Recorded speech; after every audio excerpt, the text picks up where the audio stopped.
Hello, everybody. I'm Shane. And I'm Ken. And welcome to episode 5 of GemTalk.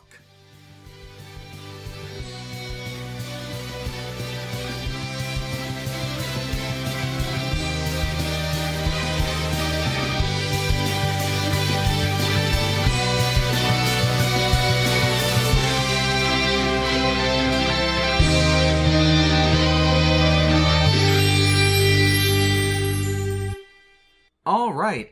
So I just want to start this episode by saying, we know that another episode has been spoiled. Yes. But for some reason, we didn't get that episode. Not in any official sense. No. And in order to maintain our spoiler-ish free podcast, we've decided to go back to our roots or our origins and review the first episode of Steven Universe, which is Gemglow. Yes, this is going to be the first of our retro reviews. Woo! So, in talking about Gemglow, which of course is the first episode, not counting the pilot, we get to look at the show as it was 3 seasons ago, and compare it with the show as it is now, and to look at what they've shown us in that first episode that has been further explained since then. Things that didn't make sense the first time that we saw it. Yeah, it's always a fun experiment with pretty much anything that you go through for a long period of time to look back and reflect on how it originally was and how it's changed over time.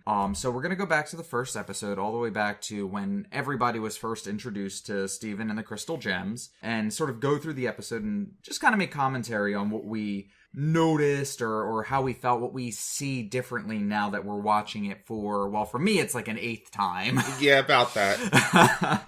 There was a time period where it was like the bi-monthly rehash of all the episodes. Yeah. Again, very easy to do when they're only 11 minutes long. Yeah, you know? and very also, easy to binge watch. Just as a quick note, I mean, I started watching the show almost as an accident. When I first heard about it, I wasn't too interested in it, because, as you could probably understand, at first blush, it kind of just seems like another children's show that doesn't have any deep, meaningful topics or points to convey. It probably just has a bunch of colorful characters doing crazy stuff for 15 minutes or whatever. And then I sat down and watched it because a friend of mine had suggested, hey, why don't we check this out? And I was like, you know what, fine. Because they are so easy to watch, because they are like popcorn episodes, I was like, oh, they're only like 10 minutes long. I could watch like 4 or 5 of these. And by the time I was done, that was it. No, I have to keep watching. I have to keep watching. These characters are more interesting than I thought. And much deeper than they seem at first. Yes. Yeah. Definitely a don't judge the book by its cover sort of show. Right. And then you started to get me into it. Yes. The first episode of Steven Universe I ever saw, I believe, was Steven's Lion, which is still first season. It's still pretty early on, but I happened to be in the room while you were watching it, and I was like, what is with this gigantic pink lion, and why am I not watching this? And that's when I introduced you to it, and I remember you actually saying that you were half and half on it. You were a little ho-hum on it. It was about the point when Jailbreak had come out, when I came over to you as soon as I had got done watching it, and I just said, no, just keep watching it. You just have to get to this episode. And then eventually, because it takes a lot of convincing for me to actually try something, even when it's suggested to me, eventually I started binge watching the episodes from the beginning to make sure I didn't miss anything. And I remember the day I got to Jailbreak. Yes. And I remember going to you and being like, Garnet! Yeah. Fusion! What? Mind blow! Boom! I remember that. That was great. But anyway, enough reminiscing on our personal first experiences, and let's get to the show itself. So, one of the things that I want to mention immediately about this episode, and not just the episode, but the show at large, is that it makes use of a storytelling style that the professionals call en media res, or in media res, which means the story starts in the middle. You're not introduced to Steven at the beginning of his story. We were close to the beginning of his story, where when he's first awakening to his powers, but we are not at the point where we're being introduced to Steven as a new being. When we get into the episode, we're already amidst Steven in his daily life. We're in Beach City with Lars and Sadie interacting with Steven on a normal day. And Lars already knows that Steven has magic powers, and they just address this as if it's normal. Yeah, and one of the powerful features of this is that you are watching a new thing. It's completely new to you, and you know nothing about this world. They're doing things, saying things, or interacting with things that to you are really bizarre, but to them are completely normal. Yeah. And I think it's a good way of kind of shocking the audience, making you go, what's up with that? Yeah. I mean, Lars mentions he has magic powers, and then as he's walking home with the cookie cat refrigerator on his back, he walks past the hand buried in the sand, and then a wide shot of the temple. And all of this to you is strange and mysterious, but he just walks past it like it's nothing. Yeah. Lars mentions that he's got magic powers, and instead of being like, oh, no, I don't, or the typical, like, superhero secret identity thing, he acts kind of concerned about it. Again, you still don't even know why until a little bit later in the episode, but it is a powerful storytelling method, and I think it's one that has been getting very popular in television shows. Yeah, it's definitely, it commands more attention. It requires that the audience be willing to observe more. We're not going to start you off from the very beginning and walk you through everything. We're going to drop you right in the middle, and you're going to have to adapt. Yeah, and it does help to avoid a lot of initial exposition. Think like Lord of the Rings. Yeah. Where you, in the movie at least, you have to sit through a good 5-10 minutes worth of, this is the history of what happened with the ring before we're actually going to start the story, just so that you know what's going on. Yeah. This type of story, it sets up a lot of mysteries, but what it does really well is it solves mysteries as it introduces new ones, so you're never left hanging for very long, except for the big questions. Yeah. One of the things that I noticed pretty early on is that Steven's distaste for lion liquors seems somewhat humorous, given that in the future, something we couldn't know about when the episode first aired, that he would actually have a pet lion. Who also seems infatuated with the lion liquors. It's almost an inside joke when we first see it. He doesn't like them whatsoever. He says they don't even look like lions. And it's funny because if you've ever gotten ice cream from the Ice Cream Man, ice creams, that looks supposed to look like a clown or whatever, those things always look like the most horrendously disfigured things ever. One of the eyes is always melting off into its mouth or something. Yeah. Oh my goodness.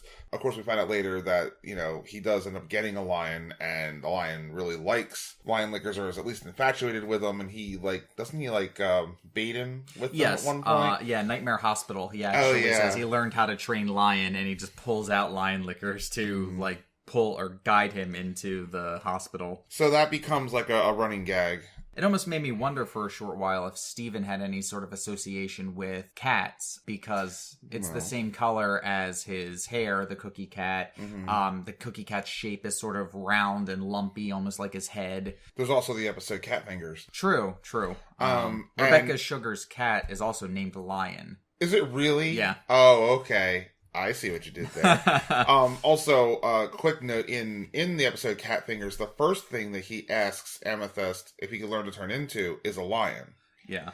And then she says, maybe we should start off a little smaller, So there's some obvious... That was very interesting to me. Associations between cats and lions, aside from the actual... Yes, yeah. So... this is the episode Gem Glow, more affectionately known as the Cookie Cat episode.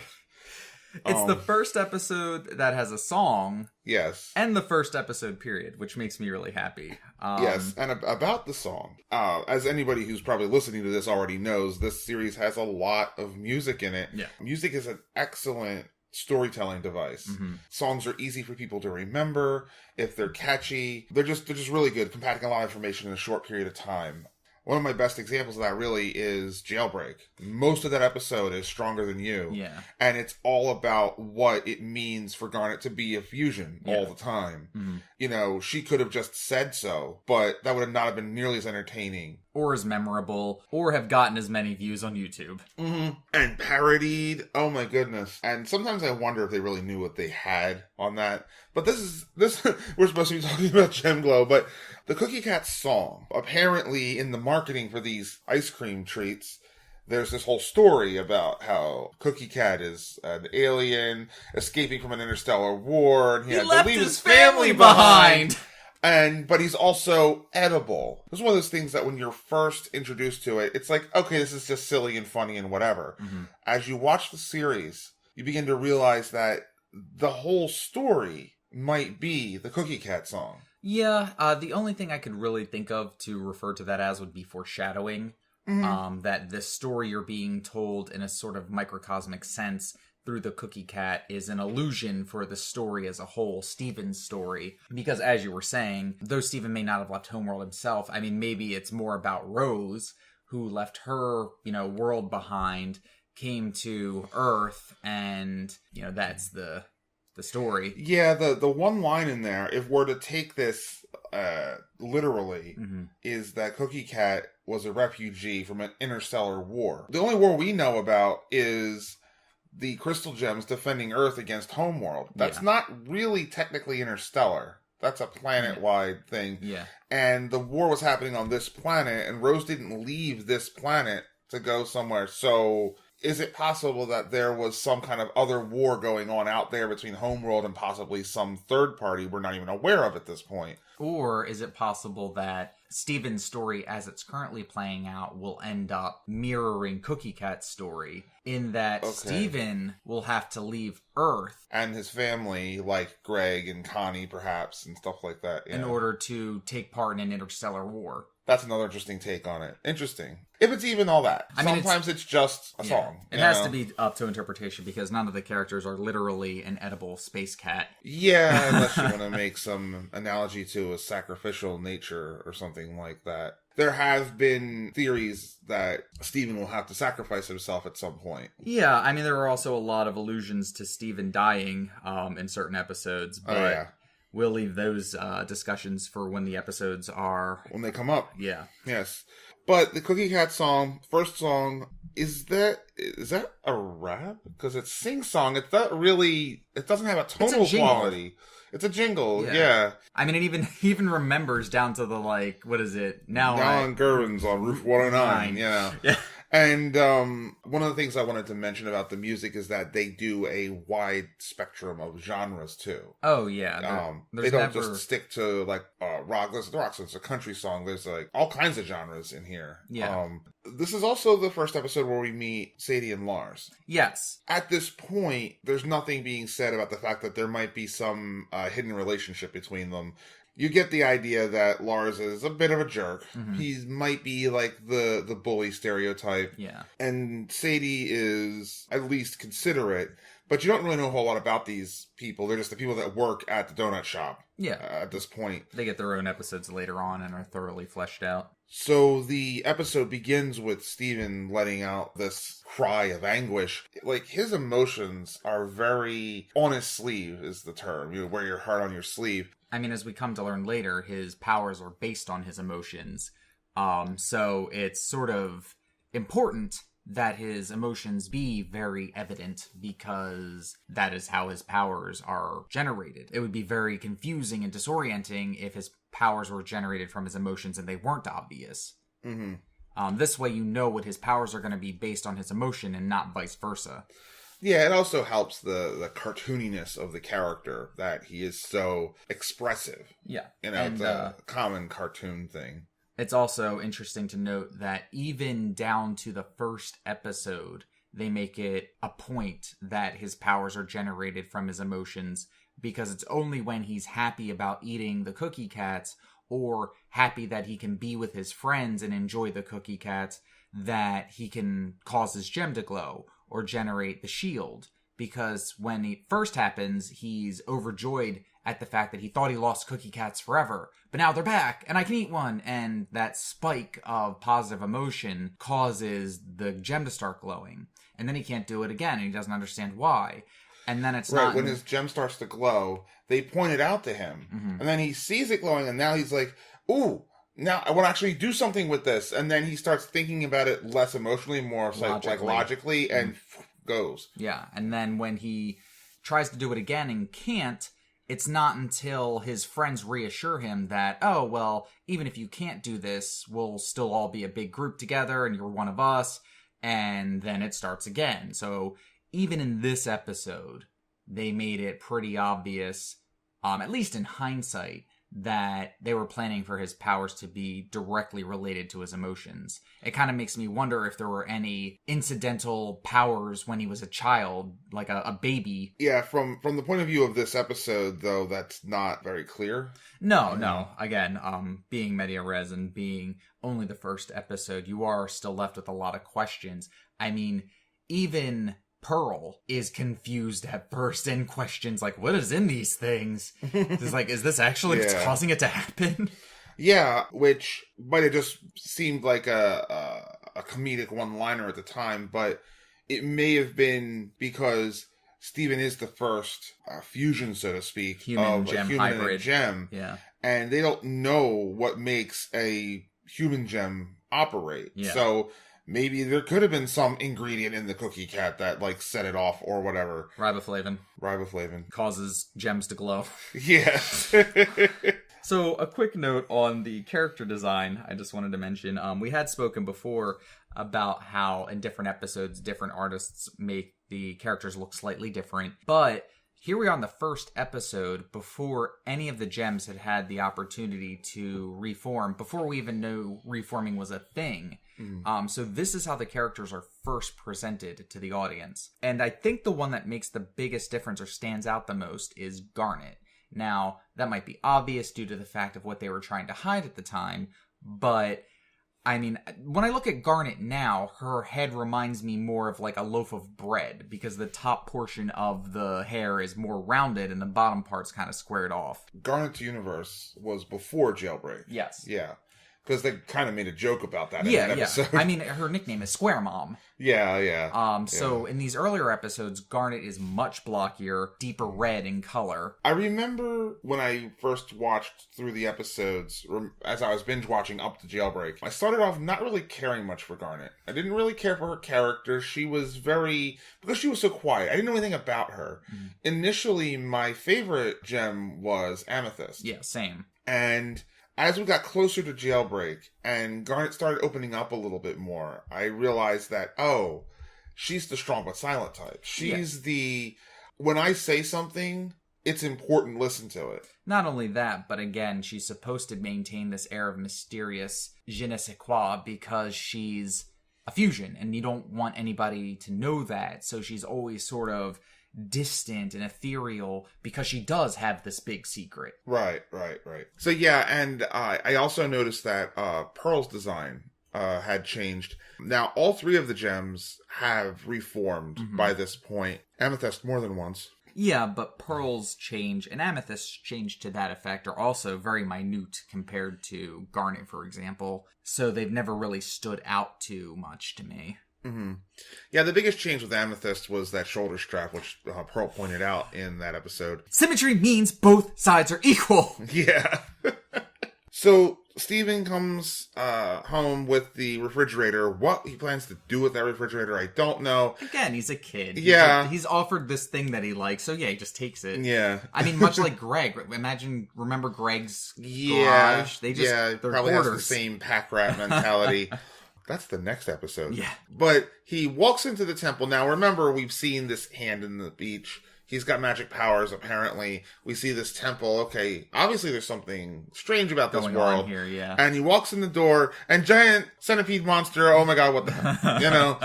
And it's like, okay, this is all, I mean, it's mysterious, but it's still somewhat mundane. Some kid's upset that his candy's not in the store. Okay. Yeah, and just passing comments about him having powers, this weird, like, gem shape on his stomach, which I have a passing theory that I've always sort of nestled in the back of my mind, that this show's germination started with troll dolls.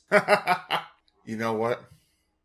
My cousin had a lot of those troll dolls, and I never even thought about that until you just mentioned it. I can't look at Steven, especially in the older episodes where he's just looking at his gem because he doesn't know how to use it yet, but he's just lifting up his shirt all the time, and you see this big sparkly gem on his stomach like a troll doll. And I remember them all having different colors and gems and stuff, so that's the first thing my mind goes to. Yeah. Is that I can imagine the young sugars, which is such a weird thing to say, having troll dolls or playing with them, and that's what led to the creation. Yeah, I can imagine it was one of many inspirations. Oh, yeah, I mean, there's clearly... I mean, the references abound throughout the whole series. So he walks in the door and, like, boom, action. All of a sudden, and, you know, you're as shocked as he is. Now they've successfully put you in Steven's, like, sandals. In his mind, you know... You know at this point you're going to witness this entire series from his point of view, which is a limited third-person limited point of view. Yeah.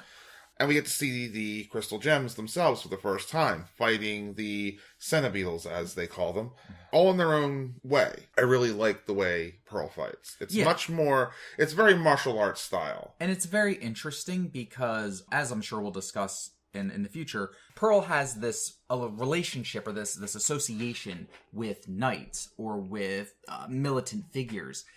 Sometimes it seems like it's a much more Eastern fighting style.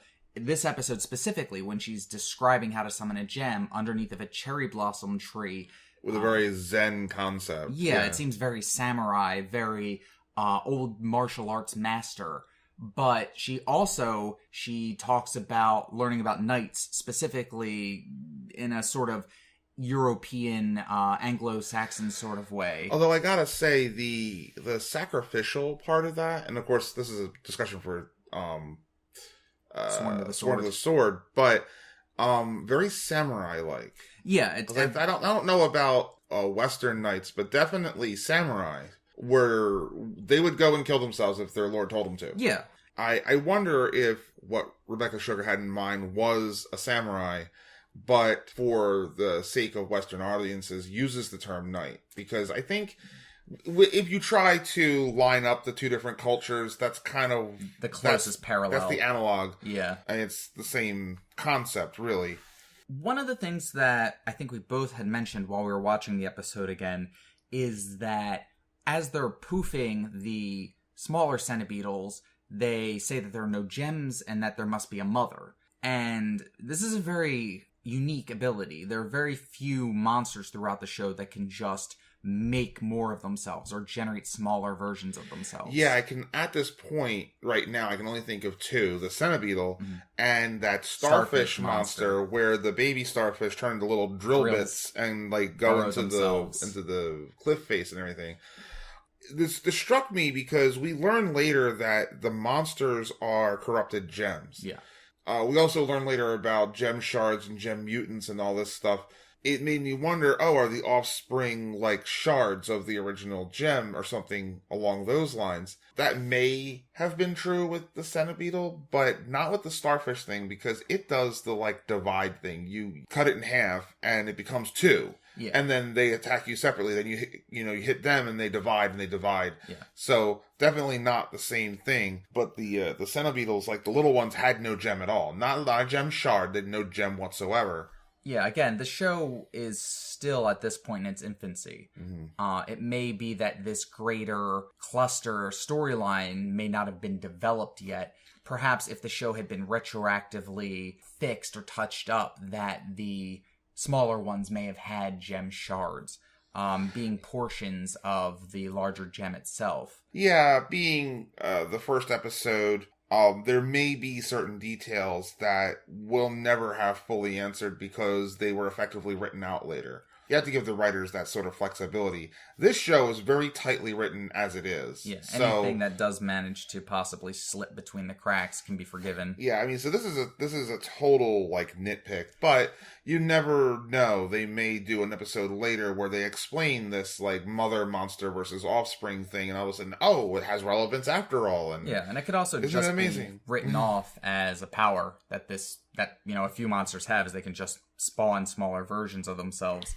But it did make me wonder if there were certain gems, certain crystal gems for that matter, that could make copies of themselves or could make smaller versions of themselves. I'm imagining like a large warrior type gem that could make smaller, a la Ruby and Sapphire sized versions of itself that could go off and do like diversionary tactics or something. You know, the closest thing I can think of is Hollow Pearl. Yeah. Because even after Pearl gets poofed, Hollow Pearl sticks around. Yeah. So, unlike a hologram as we would know it, where a machine has to be projecting it constantly, she poofs, she's not doing anything active, yet this translucent version of Pearl is still around. Yeah.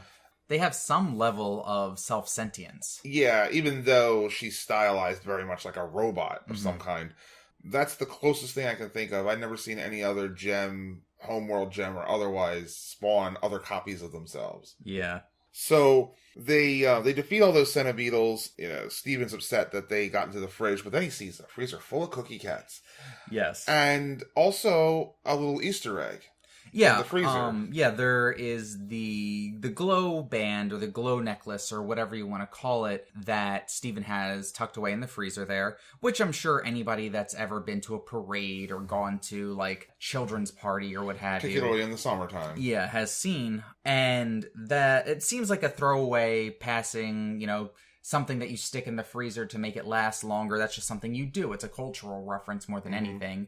Until the episode Bubble Buddies, where he actually uses that to generate light for himself and Connie. Right, and you find out that the reason it's in the freezer is because the previous year, he saw Connie drop it, he picked it up, he held on to it for her, and then he saw her later, and he was like, oh, wait a minute, this is hers. This is an example of something that's just a throwaway object in the background almost, and then you find out later, oh, hey, that was actually a thing. And it's a great Easter egg for people who do go back and watch the episodes again. Yeah, and it's more proof that you are in the middle of something, because they bring up stuff that happened a year ago. Mm-hmm.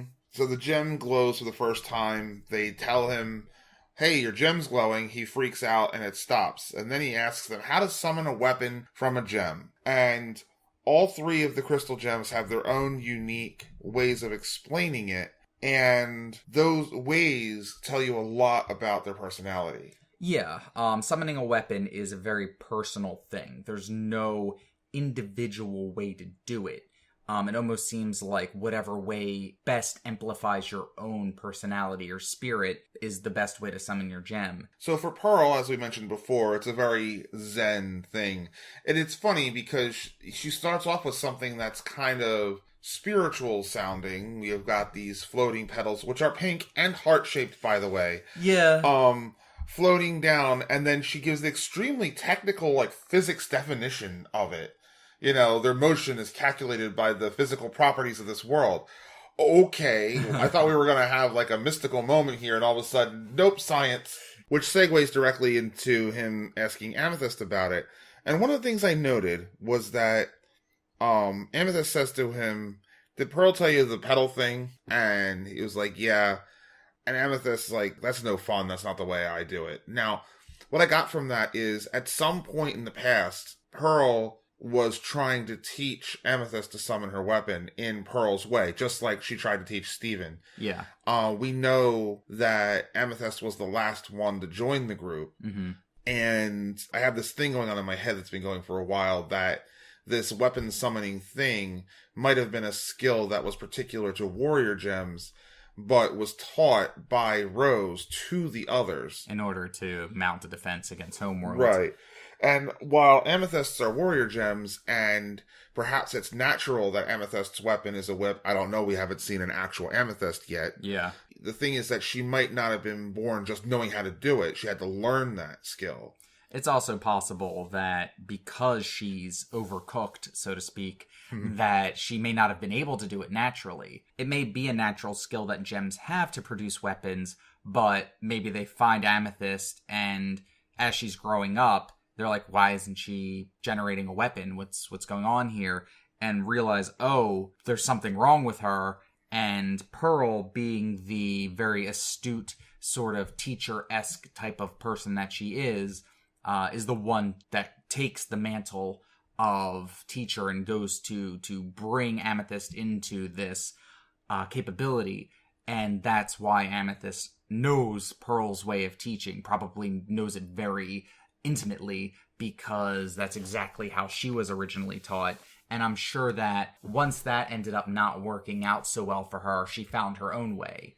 Right, which is just like, I just do it. Yeah. And then she whips it out, and she cuts the dumpster in half. And if that wasn't funny enough, Lars running around and going, again? That's like the icing on the cake. Apparently a common thing. Yeah. Oh, man. Portions of Beach City get exploded all the time, so... Yeah. Again, that's one of those, this is weird, but they're treating it like it's a normal thing. They're so used to it. Yeah. And also something else interesting. That whole idea that Pearl is the one who taught Amethyst and that perhaps she wasn't the best student, by Pearl's definition, may explain some of the tension that comes up when Amethyst and Pearl fight each other when they locate the kindergarten. Oh, yeah, yeah. And of course, the lingering tension between them in the whole Giant Woman episode, because they're definitely set against each other, and Garnet seems to be the one that can kind of strike the balance between them. The mediary, you know. So then we come to Garnet. The biggest thing to get from Garnet's piece here, when looking at it retrospectively, is that this is your first clue that she might be a fusion, because the cuts of her two gems are different. The cuts of her two gems are different. When she's explaining her whole process about how she summons her weapon, the first two images that show up in the 4 squares are fire and water. Yeah, and she's the one that actually gives the much more sort of mystical kind of definition of how she summons the gem. Well, she's the only character amongst them that's actually a mystic, given Sapphire. Yeah, because it's almost like in the first half, now that I'm thinking about it, the first half is all the mystical stuff, and then it's kind of like, boom. Well, at least that's how I do it. Yeah. You know? So, it's great to go back and retroactively analyze everything that Garnet says because of this. Yeah, you can pick out the portions that almost seem like Ruby and Sapphire are taking turns or deciding on how to agree on something between the two of their opinions. Right, right. So, of course, after getting these 3 completely different opinions about how to summon a weapon, Steven is, like, lost, which they show with a great little funny cartoon take. Yeah, of him popping. Floating in the universe and then pop. Yeah. You know? So the Mother Centibeetle shows up. They realize that they're going to have to fight it now. And 2 things that I noted at this point specifically. One is that the Mother Centibeetle has a big, flowing, poofy mane on its back, very similar to Jasper's hair, and very similar to Amethyst's hair. And the thing that Amethyst and Jasper have in common is that they're both quartzes. They're both warrior gems. One could even extend this to say that Rose also has big, poofy hair. It's not emulated in the same way, but her large hair has been referenced before. Oh, yes. And so I'm sort of making a leap here to assume that this Centibeetle's original form was a green-colored warrior gem. Again, pulling knowledge from later episodes. But, yeah, even in this episode by itself, aside from the fact that it's a lot larger, and that the gem eye thing is more gem-like, the mane, like, stands right out. Yeah. You know, against the black body. It's the obvious thing. It's easy to dismiss that as, oh, this is the mother, so, and the idea of, like, mother offspring. Because as far as you know, these are just monsters, like, that roam the land. Some evil like dark goblins force or may have something. sent them or something. And, the ones they were fighting before were babies, and this is the adult, and the adults just have manes. Okay. Yeah. You know, you don't learn until later that they're actually gems, and gems don't reproduce in that fashion. So they start fighting it, and they're not doing very well. So Steven, still convinced that his weapon is created by eating cookie cats, he goes out there with the refrigerator full of cookie cats and at least like 15 extension cords. Yes. The fact that they have that many extension cords alone is amazing. So, he comes out there and he just starts like chowing down on cookie cats. And of course, this is not what's doing it. No. And then gotta get out. And the poor freezer gets destroyed. And this is when Steven goes from that moment of sadness to anger. And even though he never summons his weapon again, he uses the freezer as a weapon. Yeah. Which manages to stun the thing long enough for them to actually poof it properly. And I did think it was strange when I first watched it that when they destroyed this thing, this little ball was left behind. And the sound effect when it poofs reminds me so much of a Pokeball. Yeah, I mean, it looks exactly like a Pokeball sans color. It's green, but yeah, it's a sphere divided in half with a small circle at the center of the hemispheres. Yeah, I mean, anybody that's been interested in video games or even any sort of nerd culture in the past 20 years knows what a Pokeball looks like, at least. Yeah, and what I was saying, like the sound effect it made was the same. And then they bubble it and send it away. You have no idea what's going on there at first, yeah. Just like, it's gone, so the danger's gone. I guess that's good, yeah. The second thing about the Mother Centibeetle is that she's climbing up the temple, and they never make it evident what this monster's goal is. It's possible it's just this evil monster that's ransacking this specific area of the beach. Because it's an evil monster, and that's just why. That's what they do, yeah. But I like to believe that there's possibly a greater intent here. And if it is that each of the monsters they're fighting are poofed gems, are older crystal gems that had perished or broken or whatever and somehow become monsters, that the Mother Centibeetle recognizes the temple or can sense Rose in it or can sense Steven as Rose, and as an ex-crystal gem realizes or senses its leader or its old companion almost instinctually and is just drawn to this force, like a bug zapper, for example. And even though it may be a positive memory for the ex-gem, for the monster, it's just this unknown driving force. An instinctive reaction. Yeah. It's also possible, since we just recently learned that gem shards are trying to find the pieces of themselves, that the Centibeetle is being drawn to the temple because all those other shards are inside it. And so it's being drawn to it because it thinks that the part that might make it whole is there. Yeah, but I think that's more of a gem shard thing, as in a shattered or gem mutant, yeah. Because I think, unless it's been carved out in a very strange way, the round gem seems to be a single whole gem. Yeah, I mean, they say that these are corrupted gems. Now, the only time we ever saw any sort of corruption was when Amethyst cracked her gem. Also, Lapis Lazuli. Oh, yes, right. So, we know when gems crack, they exhibit some kind of mutation of some sort, to the point where it's a monster that doesn't even have its own, sentient thought anymore. Yeah. Might require more of a break, because the shards we see are these little tiny, splinters of gem. But what happens if it's half a gem or 3/4 of a gem or something like that? What does that look like? Maybe that's where the monsters come from. Maybe. The big thing there, and maybe as a counter to that, is it could be trying to free the other monsters. Yeah, but it is interesting, again, to try and theorize, because is it possible it was just a monster that happened to be attacking the temple? Yes, but could there be more? Also, yes. Yeah, I really want them to revisit the monsters. We haven't really seen much with the monsters lately because we've been focused on the cluster. The gem mutants, which I guess are monsters, but not in the same way as the monsters that we faced in season 1. I kind of want to see that wrap up. And I also wanted to pose a bit of a speculative question to you. Do you think at some point we may see one of the main cast, including the 2 more recent arrivals, actually become corrupted? Yes. Amethyst. You think it'll happen to Amethyst? Yes. I sincerely think that at some point, Amethyst is going to either exacerbate or crack again. Sorry, it's a good line.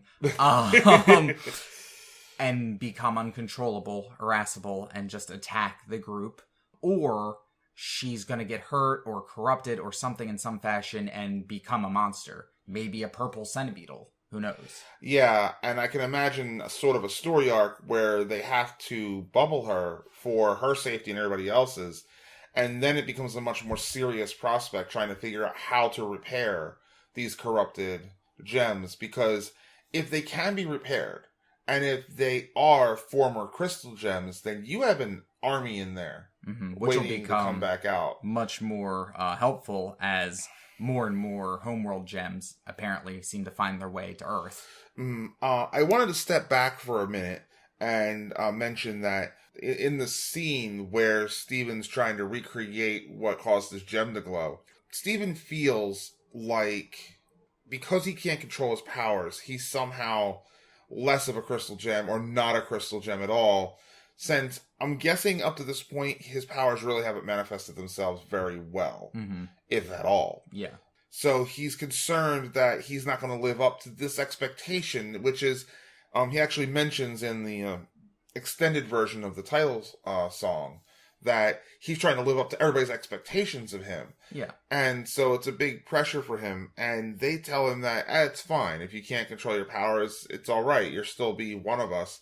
And this feeling of warmth is what causes him to actually manifest the shield. And we get a humorous scene of it bouncing all over the place like a Super Ball and like shattering breaking the TV. everything. Yeah. But something I noticed was that the way they reacted when the shield appeared made it seem like they were surprised that it was a shield.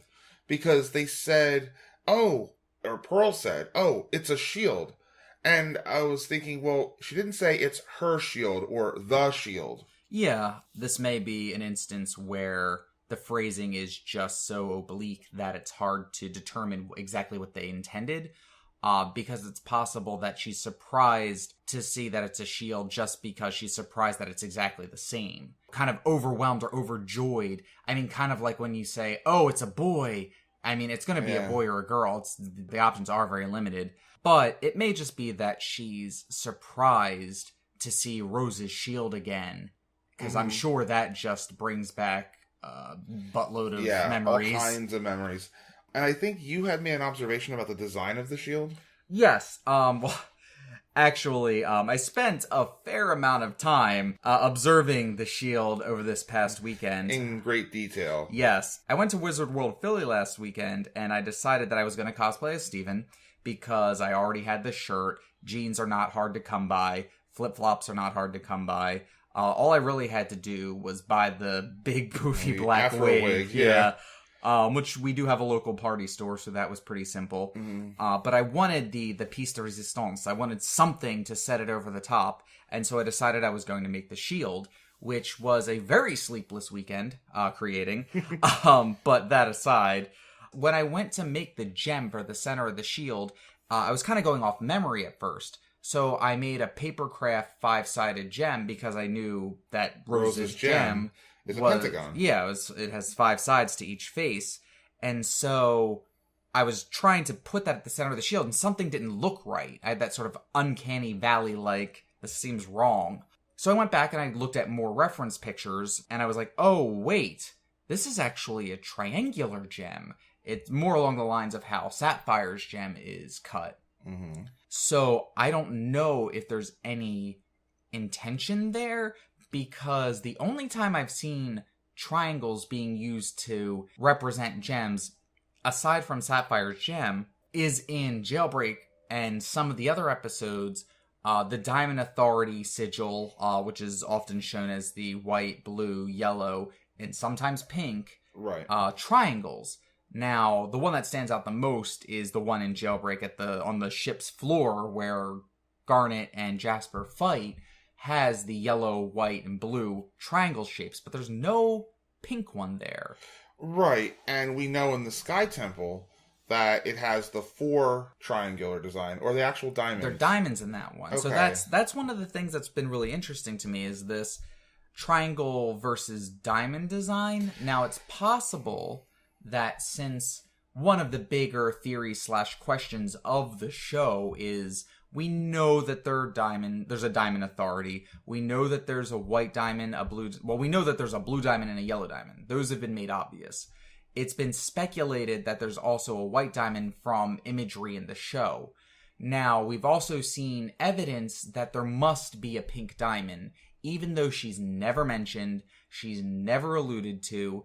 There was a big theory for a while that Rose was actually Pink Diamond in disguise, but there's never been any evidence to really support that, and a lot of the evidence that had been used to defend that theory in the past has since been disproven. Yeah, especially when Peridot begins talking about how quartzes are warriors, and that really shot a hole right through the middle of that theory. Especially since she has such an obsession with the diamonds as their matriarchs, that if she would probably recognize a diamond gem in an instant, and having seen Steven's gem, she didn't freak out over it. Yeah, nor did Jasper, and I'd imagine Jasper would be subservient to a diamond regardless of their background, color. or at least wary. Yeah. And Jasper didn't seem wary of Steven. That could have been because Steven looked like a little kid, and he was like, Rose, what'd you do to yourself? Yeah. Yeah, now the weapons are generated from the gems, so it's not like they can be stolen or something. Yeah. Because I thought, oh, well, maybe it was, the shield was pink diamonds and Rose somehow stole it from her, but that doesn't make any sense. They're energy. Yeah, not just that, but it's like all of Rose's imagery is all about this triangle, this pink triangle shape surrounded by either a rose blossom or the spiral of thorns, because it's seen on the flag that Pearl... Yeah, they're like banner. Yeah. It's seen similarly in the sword, on the, the pommel of the sword. You know, it makes me want to go and look back at that. I forget what it's called. Oh, right. It was Lars and the Cool Kids with the moss. When it blooms these little roses that have gems in the middle of them. I want to go back and look and see what those gems look like. So there's a lot of interesting details about the fact that Rose's symbol is a triangle, and yet it just all folds in on this who is Pink Diamond question. Yeah, and who was Rose, and what's her background. The earliest canonical information we have about Rose is when she attacks the court of Blue Diamond. Yeah, Rose and her Pearl, and her Renegade Pearl. But there's no imagery for the triangle there. I think that's before they actually... Well, no, because the resistance is known at that point. Yeah, it would be known at that point. However, the Sky Temple, which I think is where that's supposed to have taken place, was built when it was still 4 diamonds. Yeah. So this might come back to that interstellar war thing. Maybe the war was Pink Diamond actually rebelling against the rest of them, and Earth was just one front of that war. And Rose was just the one that managed to hold out the longest. Yeah, or something along those lines, because there's definitely a lot more there. And they just give it to us in such tiny, tiny chunks. But that's what makes it so alluring. All right, well, I think that wraps up most of our discussion on the episode. We did actually get an email. Yes. From a listener. So thank you very much to James Gravestock. We will be reading your email. Do you guys ship Ruby x Ruby? What about Ruby/Ruby or Ruby? Also, because it has been so controversial, what do you think of Sabby? Personally, I'm not a fan, mostly because I ship Ruby instead. So, what I want to say about that is, I think that Ruby and Sapphire, or Sabby, as it's mentioned here, is pretty much the only canonical relationship in the show, barring the, married parent characters. Yeah, I interpret, Ruby x Ruby here as being, our Ruby and one of the other Rubies that came on that little ship. Yeah. And Sabby, as separate from Garnet, being Sapphire and one of those Rubies from that ship. It's really difficult to fathom either scenario. Well, it's difficult to fathom our Ruby, being with anybody but Sapphire. Yeah, I mean, the episode Hit the Diamond made it abundantly clear that they can't even control themselves. Even when it's important that Ruby act as a double agent, she can't control herself, and it's only because the other Rubies are so thick that they don't realize what's going on. But as far as pairings are concerned, and possible non-canonical pairings or atypical pairings, the only thing that really stands out to me is Lapidot. I mean, That's the only pairing that I get behind that isn't already thoroughly endorsed by the show. And that's just because I think that it makes for a really great union of abilities and personalities.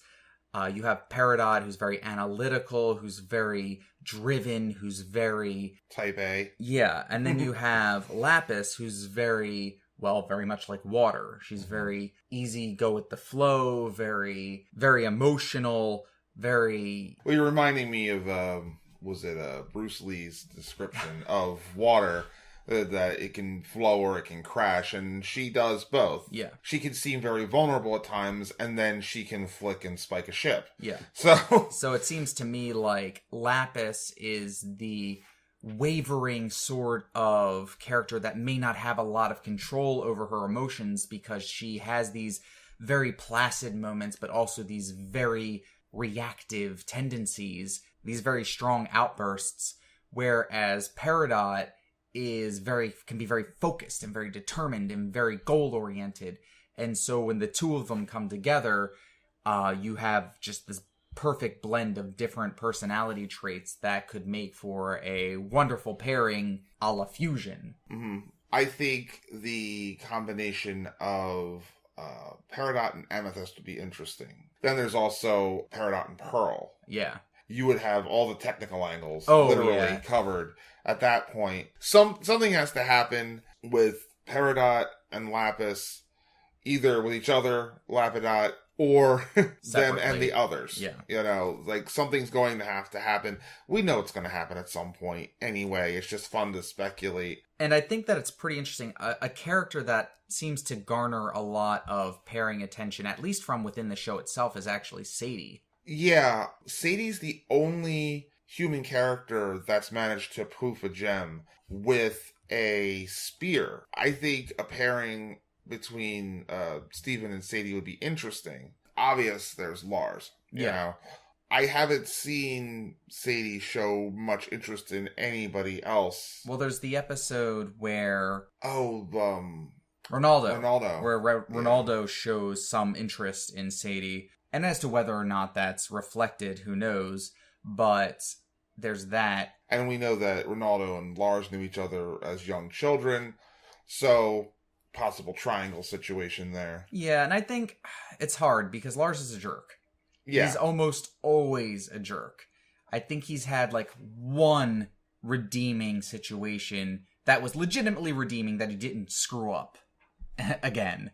So it's really hard for me to see the whole Sadie Lars thing, but it's also really hard for me to see anybody with Ronaldo. Yeah. Ronaldo is one of my more favorite characters. You know, as made evident in this first episode, the people in Beach City know that Steven has magic powers. Mm-hmm. Yet, even in this world where you know the gems are there and they have special abilities and everything like that, here's this guy who is the conspiracy nut, even in a world where all this type of stuff is actually true. Yeah. And it's just really interesting. Yeah, they play on the irony where you expect the guy who seems like a raving lunatic to be a raving lunatic, but surprise, he's actually the one that's been right the entire time. Yeah, I mean, he's the one that mentioned the Diamond Authority for the first time, and then the fan base ran with it from there. There's this, Ronaldo is secretly correct. Yeah. You know, Sneeple. There will be Sneeple. There will be Sneeple. I'm saying it right now. The other alien race that gems are fighting against are the Sneeple. Okay. Anyway, I just wanted to, before we close out for the night, mention that we do have several new social media pages. Yeah. We have the Twitter page. Yeah, we set up a Twitter account. We have the Facebook page. Yep. We are now active on Reddit. Yes. On the R Steven Universe page. We also have Tumblr. So if you are out there listening and you enjoy blogging, reblogging, tweeting, bleeding, rebleeding, for all of our sheep listeners out there, please feel free to follow us. We'd be more than happy to hear from you. If you would like to send us an email asking us questions, we are more than happy to respond. Yep, and respond to comments on these podcasts on SoundCloud and and all the rest. Yeah, so we are happy to see some activity from you guys out there. We want to keep you in the loop as much as possible, and it's always a great day when we can hear from you. Yep. All right, so I think that's it for Gem Glow. We'll be seeing these people next week, won't we? Yeah, if a new episode airs, we will talk about that episode. If there is no episode that week because we're on another, God forbid, hiatus, dun dun dun, we will, like we did here, starting from the first episode, go forward until we eventually cover all of them. Yeah, hopefully we won't have like an 82-week long hiatus. Yeah. All right. Summer of Steven. Yes. Coming up, so. Yes. But for now, good night, everybody. Good night.